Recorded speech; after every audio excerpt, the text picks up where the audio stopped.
23 დეკემბერს მომხდარი მიწისძვრის შედეგად დაზარალებულ ოჯახებს დახმარება დღემდე არ მიუღიათ. სპეციალისტების მითითებით მათ ავარიული სახლების შემთხვევიდან მეორე დღესვე დაცარეს.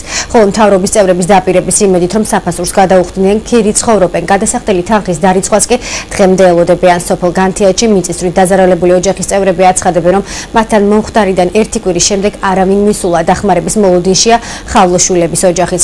მოსული ნალექი კი მათ ავარიულ სახლს კიდევ უფრო აზიანებს, რის გამოც ოჯახი აქედანაც გახიზნულია. ახალი დიასახლისი კი მათ გადასახადს უკვე თხოვს. ამავე სოფელში თითქმის განადგურებულია ჩიქირადების საცხოვრებელი სახლიც, რის გამოც ოჯახის წევრები ვერც აკათებენ ღამეს. დახმარების ნიშანწყალი ამ დრომდე არც ფარტენაძეების საცხოვრებელ სახლს ეთყობა.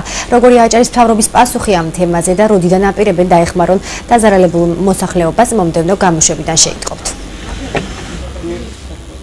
დღეს რომ მოხდა მიწისძვრა, იმის შემდეგ ერთი კვირა იყო შეხმიანება, დადიოდა ხალხი, მაგრამ მას შემდეგ, ესე იგი 2013 წლის იანვრიდან არც არავინ არ მოსულა. ველოდებით დახმარებას. იქირავით 6 თვით ფინალ მოველაპარაკეთ, ჩვენ გადავედით ქირით, მაგრამ ქირის ფულიც კი არ დარიცხულა ჯერ.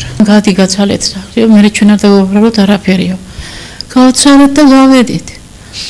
ავიცია, ჯე მაგრამ მეზობელა ვართ ნაკირავებში მეზობელთან ვართ გადასული. ხო და რა ვთქვა, დახმარებას ვითხოვ.